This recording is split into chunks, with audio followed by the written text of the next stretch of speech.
Fala pessoal, sejam bem-vindos ao canal Arena Ambiental, hoje com a presença do Dr. Guilherme Doiame, da Universidade Estadual Paulista, Unesp, coordenador do Laboratório de Nanocelulose e Filtração. Vamos bater um papo super legal sobre bagaço de cana-de-açúcar e materiais avançados. Dr. Guilherme, seja bem-vindo. E para começar esse bate-papo, eu queria saber o que é o bagaço de cana-de-açúcar e de onde ele vem. Bruno, obrigado pelo convite aí, para a gente poder falar um pouco sobre bagaço de cana e algumas aplicações de materiais avançados. Bom, o bagaço de cana-de-açúcar nada mais é do que um subproduto da produção do açúcar e álcool, né? Então, as usinas do processo de moagem da cana-de-açúcar para poder gerar os compostos que vão virar açúcar e vão virar álcool, produzem esse subproduto, esse bagaço, né? O que se tem hoje é que, em média, 30% da massa total da cana-de-açúcar colhida é bagaço, é esse tipo de subproduto. Ou seja, a cada 1 tonelada de cana-de-açúcar colhida no Brasil, a gente tem ali cerca de 300 quilos de massa seca que pode ser reaproveitada para diversas aplicações aí. Então, o bagaço nada mais é do que um subproduto ali da colheita que fica na indústria de açúcar e álcool. Doutor Guilherme, eu sou de uma cidade, né, do interior paulista, né, que está ali numa área conhecida como pré-sal caipira, que tem muitas usinas, e eu sempre ouvi falar, né, que queima, né, o bagaço ali para gerar energia, mas que outras soluções a gente pode dar para o bagaço da cana-de-açúcar? Legal, Bruno. Essa queima do bagaço de cana-de-açúcar é talvez o mais comum de se acontecer dentro das usinas hoje em dia, né? Então, o que elas fazem? Como geram essa grande quantidade de massa seca ali, em torno de 30% do peso do que é colhido, uma alternativa é aproveitar isso por meio dessa queima mesmo, né? Essa queima nada mais é do que propriamente tacar fogo ali dentro daquele bagaço de cana já seco. Aquilo vai poder aquecer caldeiras, né? Você vai poder esquentar caldeiras de água e poder gerar eletricidade para a própria usina. Né? Então, isso é o que é feito normalmente hoje em dia. Ocorre essa queima para poder gerar ali uma certa quantidade de energia para abastecer, para alimentar a própria usina. Mas outros materiais aí, que a gente costuma chamar de materiais avançados, podem ser produzidos também por meio desse bagaço de cana-de-açúcar, além de utilizar ele para geração de energia. Então, por aí você pode colocar a sua imaginação para testar qualquer aplicação. Então, pode ser produzidos novos tipos de papéis, papelões, pallets e materiais que podem ser utilizados dentro da mesma própria indústria. Materiais mais avançados, como membranas filtrantes, materiais que ajudam na remoção de contaminantes de água, de solo, adubos, né, materiais que ajudam no acondicionamento de nutrientes no solo, materiais plásticos e por aí vai. Então, podemos aplicar ali esse bagaço de cana-de-açúcar em diferentes aplicações dentro da indústria e dentro da ciência nacional. Doutor, a gente vai falar mais sobre esses materiais avançados, né? Mas certa vez eu estava escutando sobre a pirólise. Eu venho da área de resíduos, eu escuto muito, né? Pirólise. E eu queria, assim, você explicasse o conceito de pirólise, né? E eu ouvi o conceito de pirólise para a produção de bioóleo, né? Você pode explicar para a gente o que é pirólise e esse bioóleo provindo da pirólise do bagaço da cana-de-açúcar? Legal. A pirólise nada mais é do que um modo de queima também, né? Então, o que a indústria faz hoje em dia é uma queima com oxigênio envolvido, sem muito controle, apenas para gerar energia, né? Então, vai aquecer caldeiras, vai gerar energia, vai sustentar a própria indústria. Parte dessa energia que sobrar pode ser comercializada ali, né, com as empresas que fazem essa distribuição de energia, mas a pirólise, ela é essa queima, só que de maneira controlada. Então, normalmente, essa pirólise ocorre em ambientes sem a presença de oxigênio do ar, ocorrem sempre com taxas de aquecimento, rampas de aquecimento muito bem controladas e muito bem definidas, para que se produza o material final. Tá? Depois desse processo de pirólise, né, a depender do tipo de pirólise que você utilizar, você tem essa geração ali de produtos oriundos dessa pirólise. O que se tem normalmente hoje em dia? Você pode ter uma pirólise que você tem uma taxa de aquecimento menor, ou seja, uma queima um pouco mais lenta. Então, pensa ali numa panela de pressão sem oxigênio ali no ambiente, onde você está queimando aquele bagaço de cana-de-açúcar, numa razão de aquecimento bem lenta, né? Você está queimando bem devagarzinho ali. Quando você faz isso, a tendência é que se forme um material chamado de biocarvão. Tá? Quando você faz essa taxa de aquecimento ali do bagaço de cana-de-açúcar, dessa queima, de uma maneira muito rápida, você tende a formar esse bioóleo e alguns outros subprodutos. Né? O bioóleo nada mais é do que os compostos ali à base de carbono, que são queimados no bagaço de cana-de-açúcar. Com essa queima, eles viram vapores, né, viram gases. E quando você faz essa queima de uma maneira muito rápida, o resfriamento também de maneira rápida, esses gases, esses vapores, eles tendem a condensar e voltar para o estado líquido. E quando eles voltam para o estado líquido, eles formam esse que é chamado de bioóleo, né? Tem algumas diferentes aplicações hoje em dia. Eu não sou um especialista nessa área de bioóleo, mas eu sei que tem sido muito utilizado também nas poucas indústrias que tendem a produzi-lo. Normalmente, isso é mais veiculado em produção científica do que comercializado em indústria mesmo, pelo menos pelo que eu tenho visto. Doutor, você falou do bioóleo, né? E a aplicação, né, para o biocarvão? O biocarvão como eu falei, é um desses subprodutos ali da pirólise, né? Ele, para a gente, na nossa visão aqui de desenvolvimento de materiais, ele é um material multi-aplicações. Tá? O biocarvão, ele é um material basicamente composto de carbono, tá? É um material carbonoso, que pode ter a tua superfície ali com muitos grupos favoráveis para processos mais avançados, né? Falando um pouco quimicamente ali nos grupos hidroxilas, isso facilita a sua aplicação em diferentes atuações. Uma delas é utilizar esse biocarvão como um acondicionante de solo mesmo. Então, o que você faz? Você pode tratar esse biocarvão com certos nutrientes, até mesmo com água, incorporar esse biocarvão dentro do próprio plantio da cana-de-açúcar. E esse biocarvão, por ser poroso, por ser um material que absorve, que carrega facilmente nutrientes e carrega facilmente água, ele vai ajudar na nutrição das plantas de uma maneira mais lenta, de uma maneira mais controlada. Tá? Então, ele pode ser utilizado ali como uma espécie de veículo que controla a disponibilidade de nutrientes no solo e também de água.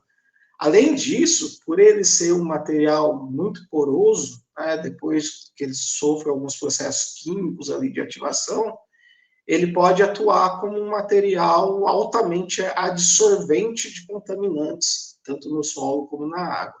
O que é um material adsorvente? É um material onde algumas outras substâncias, sejam líquidas ou gasosas, vão aderir ali na superfície desse biocarvão, vão ficar presos ali. Então, com esse processo de adsorção, a gente consegue utilizar esse biocarvão como um agente de descontaminação de águas. Né? Então, você joga ali um biocarvão dentro de uma determinada água contaminada, a tendência é que aqueles contaminantes que estão presentes naquela água, seja pesticidas de modo geral, fármacos, metais pesados, esses contaminantes são absorvidos na superfície desse biocarvão e ficam presos lá. Então, a gente consegue remover isso. Então, são talvez duas das aplicações mais fáceis de visualizar, né? A aplicação dele como um agente acondicionante de nutrientes do solo, e para remoção de contaminantes da água ali são os que pelo menos me brilham mais os olhos. Doutor, você falou uma coisa muito interessante agora, né? E você falou que a gente pode utilizar o biocarvão, né, para tratamento tanto de solo como de água, mas e depois citou alguns exemplos, né, de substâncias. Ele funciona tanto para substância orgânica como para inorgânica? Sim, sim. Isso é uma das vantagens de materiais à base de carbono provindos de biomassa de maneira geral, né? Então, até mesmo no próprio bagaço de cana-de-açúcar, antes da pirólise, antes de virar um biocarvão, esses materiais são relativamente simples da gente funcionalizar a sua superfície, tá? O que eu quero dizer funcionalizar a sua superfície?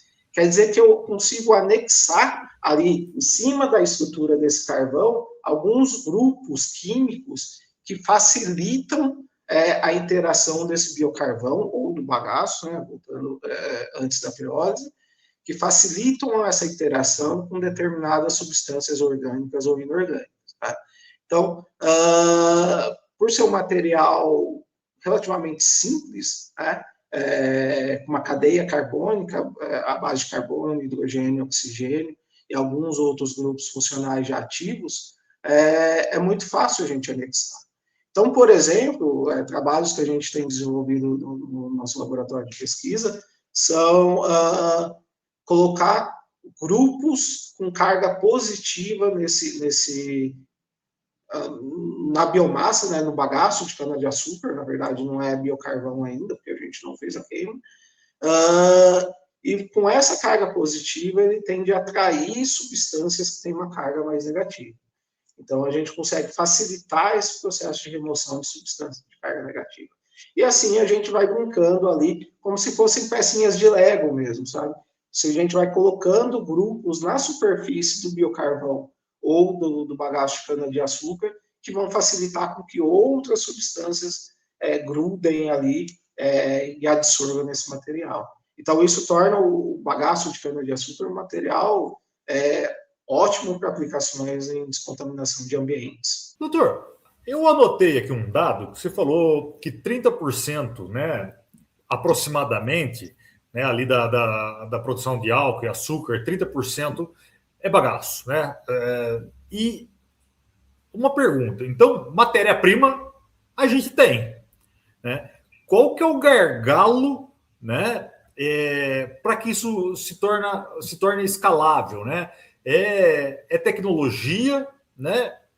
Pesquisa aparentemente tem, né? E muito boa, por sinal. Né? Por que a gente não torna esses materiais avançados, né?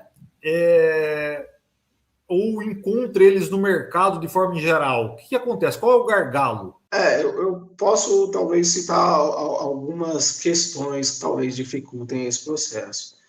O primeiro é porque a indústria normalmente acaba queimando mesmo esse bagaço, que é uma forma de utilizar, de dispor desse resíduo, né, do bagaço de cana-de-açúcar, de maneira relativamente fácil, simples e com baixo custo. E isso ainda acaba rendendo uma fonte de renda para a própria usina, né? Uma vez que normalmente o que se tem, o que a gente encontra na literatura, que cerca de 60% da energia gerada com a queima do bagaço é utilizado pela própria indústria. Os outros 40% é recipiente. Então, os outros 40% é o excesso que eles comercializam para outras redes de transmissão. Então, mesmo que as indústrias queimassem 60% da tua biomassa ali de bagaço de cana-de-açúcar para gerar energia para a própria indústria, ainda sobrariam esses 40%, que é uma quantidade enorme. O problema de transformar esses 40%, ou mesmo total, em materiais avançados, vem principalmente pelo alto custo do desenvolvimento tecnológico para isso, né? A gente sabe que é muito difícil produzir esses materiais em larga escala, E para se produzir isso em larga escala, você precisa ter um investimento grande, né, dentro da própria indústria. Tá? Algumas indústrias têm tentado desenvolver o conceito de biorefinaria, o que possibilita ali você aproveitar diferentes formas esse bagaço, mas também são processos muito caros. Então, uma coisa que eu digo é que o alto custo envolvido para desenvolver esse tipo de material, junto com eu posso dizer que é uma baixa reprodutibilidade, não sei se uma baixa reprodutibilidade, mas uma falta de padronização dos produtos desenvolvidos quando são gerados em grande escala. Tá? Então, por exemplo, quando a gente faz esse processo de pirólise, é diferente de eu fazer a pirólise em 10 quilos de bagaço de cana-de-açúcar e eu fazer a pirólise em 10 toneladas. Né? A chance do meu material geral, ali das 10 toneladas, sair de uma maneira muito mais homogênea é muito menor do que o de 10 quilos. Então, isso acaba dificultando também esse processo de escalonar essa produção. Tá? O que nós temos hoje é que o professor de Minas Gerais, da Universidade Federal de Ouro Preto, o professor Leandro Vinícius Gurgel, ele é um professor muito respeitado na área de estudos de bagaço de cana-de-açúcar como materiais diversos. Ele conseguiu aprovar recentemente um projeto via CNPq, que é o Conselho Nacional de Desenvolvimento Científico e Tecnológico, para poder construir uma mini biorefinaria, digamos assim, lá dentro da universidade, para fazer um estudo do escalonamento dessas produções. Então, para você poder desenvolver materiais avançados já numa escala maior. Tá?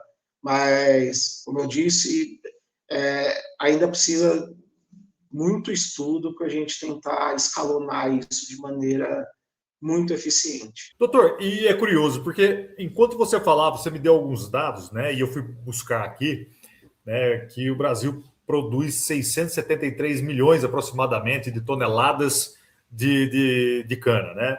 Aí, falando aproximadamente de 30% é bagaço, a gente chega em 200 milhões, 201 milhões de toneladas. Depois, os 40%, né, que a gente tem 83 milhões.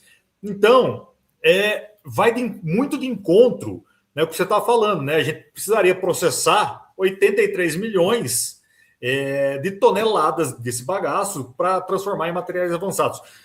Só que também ele é um gargalo, só que eu entendo que isso pode ser uma oportunidade, né, para o Brasil avançar, né, no quesito materiais avançados, pensar em bioóleo, como foi falado aqui. Fora isso, doutor, eu venho escutando falar também, eu até anotei aqui esse termo, porque é algo novo para mim, né? E eu escutei nanoceluloses do bagaço. Né? Você pode trazer para a gente o que é essa nanocelulose do bagaço? Qual a aplicação? Legal. Nanocelulose é a minha paixão agora também, né? O que eu venho desenvolvendo aqui dentro do nosso grupo, dentro do nosso laboratório de pesquisa. Tá? Uma dessas aplicações avançadas seria utilizando essa estrutura nanoestruturada da celulose.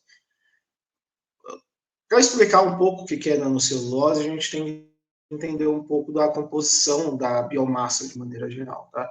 Então, desses aproximadamente 30% ali, pensando em massa seca, né, ou seja, você já tirou o sumo ali do bagaço de cana, da cana-de-açúcar, né, que já foi para fermentação, né, produção de açúcar, produção de álcool.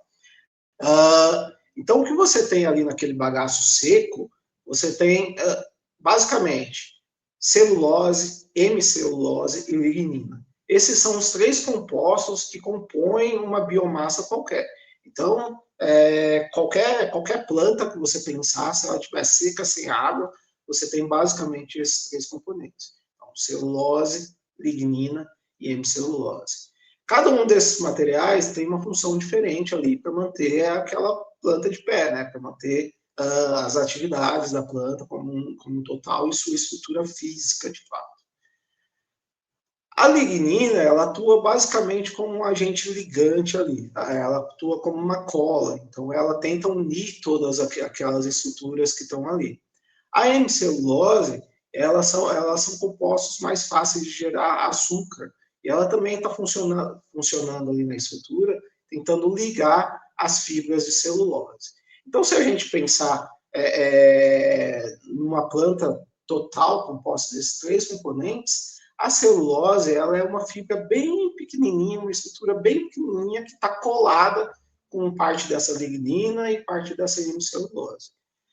O bagaço de cana-de-açúcar ele contém em média de 40% a 50% ali da sua massa seca composta dessa estrutura de celulose. Tá? Essa estrutura de celulose nada mais é do que cadeias de carbono, tá? Vou tentar usar o mínimo possível aqui de jargões químicos, mas ela é uma estrutura assim, feita composta de carbono, hidrogênio e oxigênio. E conforme a gente vai isolando, vai tirando esses pedacinhos de celulose da planta, pedacinho por pedacinho, a gente vai chegando a estruturas cada vez menores. Essas estruturas, por exemplo, a nanocelulose. Então, a gente chega na planta, que é uma macro, né? A gente consegue ver a olho nu, chega até a microcelulose, que são fibras muito pequenininhas, e nanocelulose, que a gente já não consegue ver a olho nu. Só para se ter um parâmetro, ali na estrutura nano, a gente está falando basicamente em uma estrutura que seja de 100 a 1000 vezes mais fino do que um fio de cabelo. Tá? Então, a gente está falando em estruturas muito, muito pequenas, mas, porém, ela tem uma área superficial muito grande, porque quanto menor a nossa fibra, maior essa área superficial. Por que eu falo dessa área superficial? Ela é importante para a gente fazer aquele joguinho de Lego que eu comentei, para a gente anexar ali grupos químicos que sejam interessantes para a gente. Essa nanocelulose, hoje em dia, ela já tem diferentes aplicações, tanto na parte de eletrônica sustentável, por exemplo. Então, hoje em dia, vem tentando substituir alguns minerais, alguns elementos químicos, algumas substâncias, como silício e outras, por substratos, que a gente chama, né, que são a base dos materiais eletrônicos, flexíveis. Então, essa nanocelulose ela pode atuar ali como um eletrônico flexível, sabe? Aquele relógio que você consegue dobrar e colocar no pulso, aquela tela de celular que hoje em dia abre e fecha, são exemplos do que pode ser desenvolvido com nanocelulose. Aplicações na remoção de contaminantes de água, como eu já citei, né? Então, a nanocelulose ela tem uma capacidade muito melhor de remover esses contaminantes de água, justamente porque ela tem essa maior área superficial que eu citei. Ou seja, quanto menor a nossa fibra, então ela é muito fininha, muito pequenininha, ela consegue remover maior quantidade de contaminantes de água. A nanocelulose, hoje em dia, é um dos pontos que mais tem sido estudados aí para a aplicação do bagaço de cana-de-açúcar. Porém, nós temos aquele problema, né, de escalonar isso de uma maneira simples, barata e com a geração da menor quantidade possível de resíduos químicos ou outros tipos de resíduos. Doutor Guilherme, agora, né? Eu estou escutando toda essa explicação e talvez veio na minha cabeça aqui uma pergunta, né, eu não sei nem se tem sentido, mas eu vou fazer do mesmo jeito. Não há possibilidade de utilizar, né, diante de tanto tecnologia, tanto estudo, por exemplo, usar esse bagaço na construção civil? Legal, Bruno, legal a pergunta. Sim, sim, tem um pessoal já envolvido aí em alguns estudos quanto a isso, e o bagaço realmente é um dos materiais, muito interessante na construção civil, de modo geral. Tá? O bagaço em si, ele não é tão favorável à sua utilização, o bagaço como um todo, porque ele é um material que absorve muita água do ambiente, ele é propício para gerar ali alguns micro-organismos, tá? Então ele acaba, a aderência dele com materiais cimentícios às vezes não é tão interessante, dependendo da escala que você estiver trabalhando. Porém, um dos materiais à base de bagaço de cana-de-açúcar, como por exemplo a queima, aquele material oriundo da queima da indústria, ele sim pode ser muito utilizado ali na indústria, na construção civil de modo geral. E ele tem propriedades muito interessantes. Por volta de 0,6% da cana que é queimada vira cinza. Tá? Então, para cada 1 tonelada de cana ali que vai ser moída para gerar o açúcar real, sobram, em média, ali 6 quilos de cinza queimada. Por que essa cinza do bagaço de cana-de-açúcar, sim, é legal para a construção civil, diferente do bagaço in natura? Primeiro, que essa cinza, ela é basicamente carbono e um outro material de alto valor agregado chamado silício. Né? Então, o bagaço de cana-de-açúcar contém ali uma quantidade legal de silício, e a tua cinza pode conter ali em torno de 60% desse composto.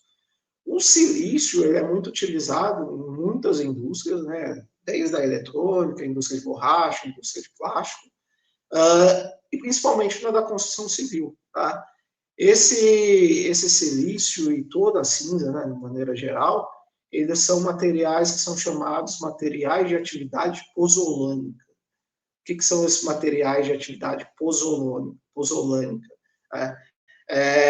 Esses são materiais que facilitam no endurecimento daquele concreto ou do cimento. Tá? Na minha área, eu não sou engenheiro, trabalhei com alguns, por isso que eu fui aprendendo alguns desses termos, mas ele basicamente ajuda ali na cura daquele cimento, daquele concreto. Né? Então, falando de maneira um pouco mais aprofundada, assim, dentro do cimento a gente tem diferentes compostos químicos, né?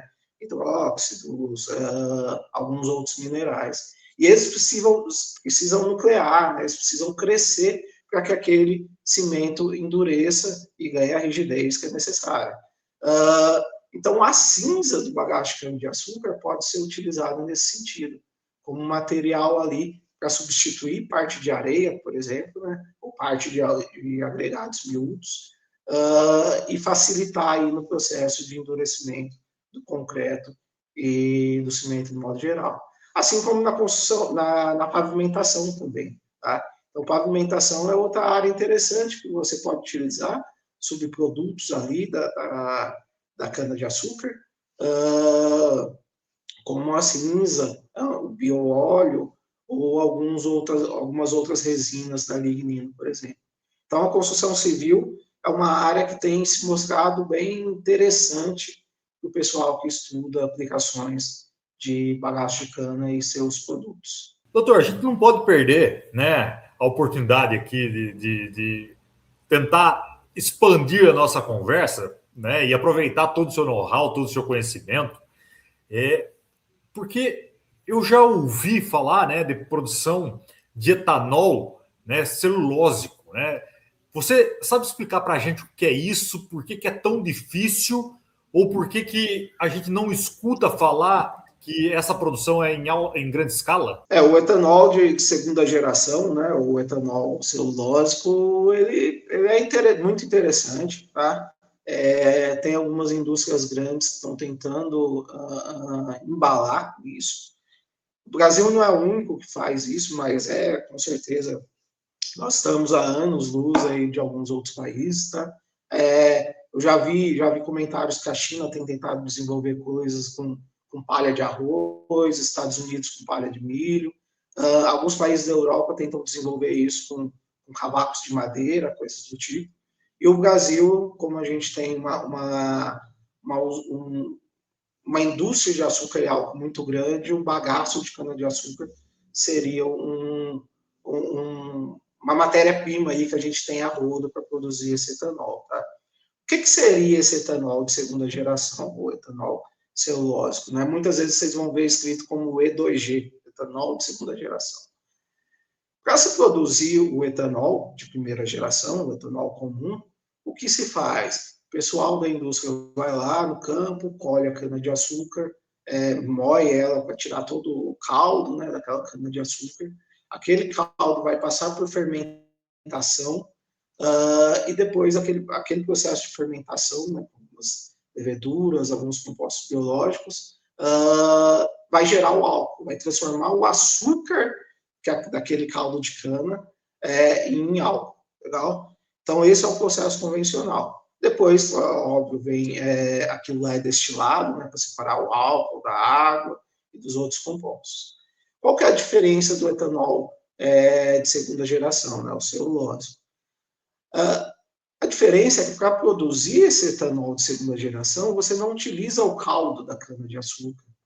Você vai utilizar o próprio bagaço da cana-de-açúcar. Ou seja, o teu material que estava lá para ser queimado, para gerar energia para a tua indústria, ele pode ser reaproveitado para fazer novamente uma nova leva de álcool. Tá? O que se tem hoje é que quando se usa o bagaço de cana-de-açúcar, você aumenta a tua produção de álcool em 50%. Tá? Então, esses 30% ali do bagaço que você deixou ali no cantinho, eles vão aumentar a tua produção de etanol em 50%. Como que isso ocorre? Para que seja gerado esse etanol de segunda geração, esse bagaço precisa sofrer alguns pré-tratamentos. Tá? Então, pré-tratamentos físicos, químicos e biológicos.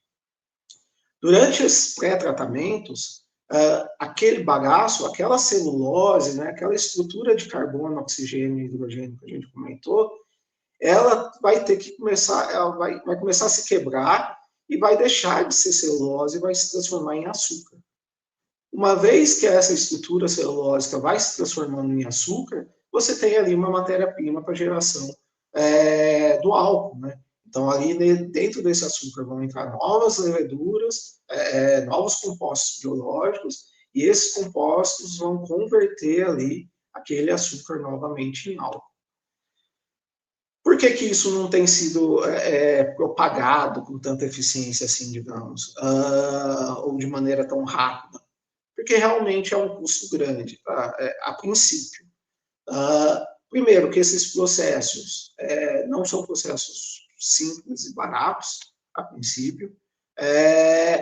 E segundo, que você precisa ter ali uma segunda planta dentro da tua indústria de açúcar e álcool, ou você ter uma extensão da tua planta ali, né, da tua indústria, para poder fazer o aproveitamento desse bagaço também. Hoje no Brasil, pelo menos pelo que eu tenho notícias, pelo que eu vi há pouco tempo atrás, o que nós temos são 4 indústrias no interior do estado de São Paulo funcionando. Não vou saber falar exatamente as cidades, mas temos 4 da Raizen, e tem uma sendo construída perto de Goiânia, ali no estado de Goiás também, que prometem produzir aí uma grande quantidade de etanol de segunda geração.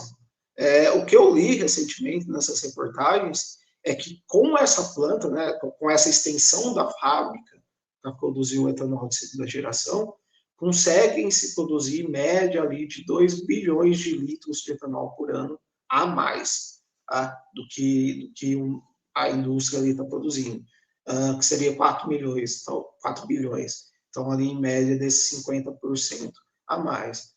Como eu falei, o custo é elevado, né? A própria Raizen, nessa planta que estão construindo lá em Goiás, diz que está gastando 1,2 bilhões de reais, tá? Para ter essa fábrica de produção de etanol de segunda geração. É claro que isso, a médio ou longo prazo, isso vai se pagar. Tá? Acho que até em médio e curto prazo isso vai acabar se pagando, mas o investimento inicial é grande. Doutor, e você tocou de um ponto muito interessante, né? Que o Brasil está anos-luz, né, de muitos outros países, né? Você consegue falar um pouco do cenário da pesquisa brasileira, né, em torno do que é materiais avançados, né? Qual o posicionamento do Brasil? Legal. Bom, nessa área, principalmente de etanol de segunda geração, a gente não teria nem como comparar, tá?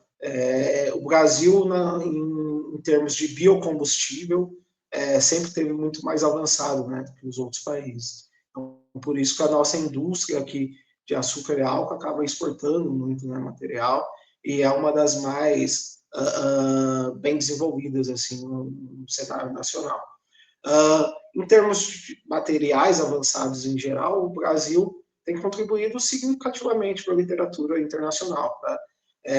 Esse professor mesmo que eu citei há pouco tempo, o professor Leandro, lá da Universidade de Minas, eu li há pouco tempo atrás que ele é o pesquisador no mundo que mais publica estudos científicos envolvendo a utilização de bagagem de cana-de-açúcar em diferentes aplicações. Né? Não é à toa que agora ele vai conseguir montar lá a sua mini refinaria, né, dentro da universidade.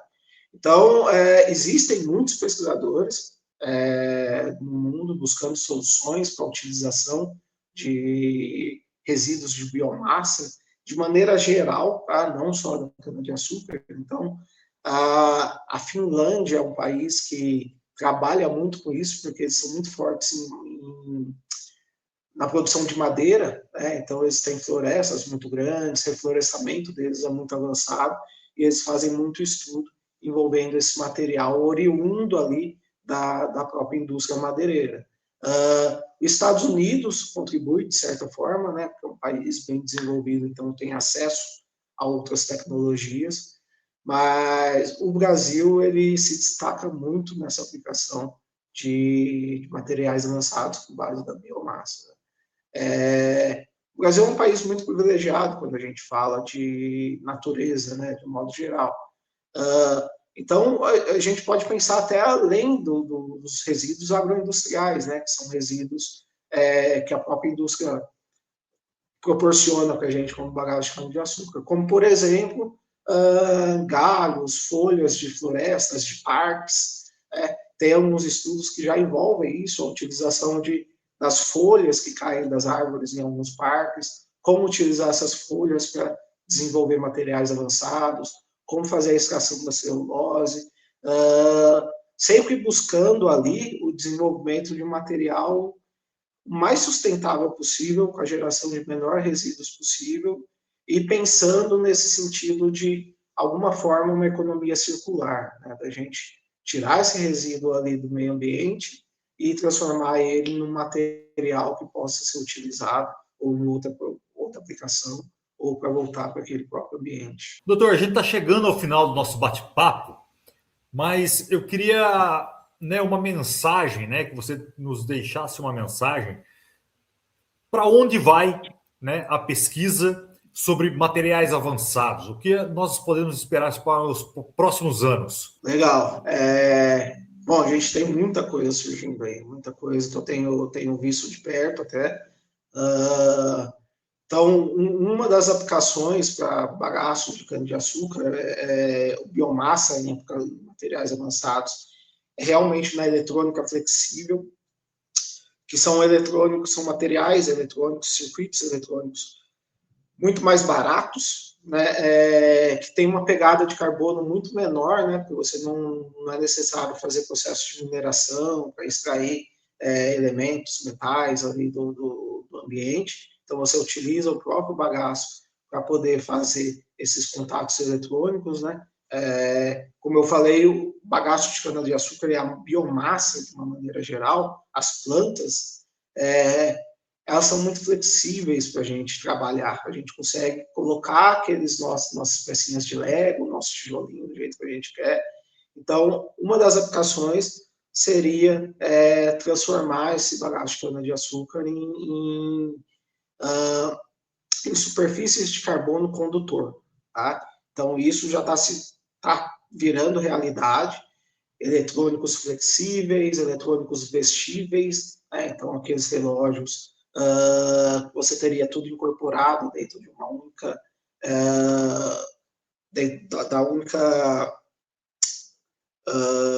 como que fala aqui do relógio? Da cinta ali do próprio relógio. Você teria outros materiais para descontaminação de água, por exemplo. Aí a gente consegue falar de membranas de filtração, que são materiais avançados envolvendo esses compostos à base de biomassa, à base de celulose. Então, o que a gente pode esperar é que comecem a aparecer aí, na verdade já estão aparecendo, né, mas que aumentem os estudos dessas membranas para descontaminação, principalmente para remoção de fármacos de água, que é um problema que vem crescendo no Brasil, né? O descarte irregular de fármacos, então eles vão para águas residuárias da indústria, de um modo geral. Então, as membranas filtrantes vão ser aí uma área de materiais avançados que a gente vai conseguir ver muito com a incorporação dessa biomassa. Além do que é mais utilizado hoje em dia, do mais comum, que é a utilização desse bagaço da biomassa dentro da própria agricultura, né? Então, utilizar ele como acondicionante de solo, utilizar ele como um carreador de nutrientes, como hidrogéis, né, que são materiais que retêm água dentro da sua estrutura e liberam água para a planta de uma maneira muito lenta ali, na quantidade que a planta precisa. Então, isso também tem sido muito desenvolvido hoje em dia. Então, como eu falei lá no começo, nós no desenvolvimento de materiais falamos aí que para o bagaço de cana-de-açúcar você pode colocar a tua cabeça para pensar em qualquer coisa que é possível se chegar nessa qualquer coisa utilizando bagaço, de uma forma ou de outra. Doutor, a gente chegou ao final. Eu quero agradecer demais a sua presença, a forma objetiva e clara, né, sobre um tema bem complexo. Muito obrigado, né, e até a próxima. Imagina, eu que agradeço.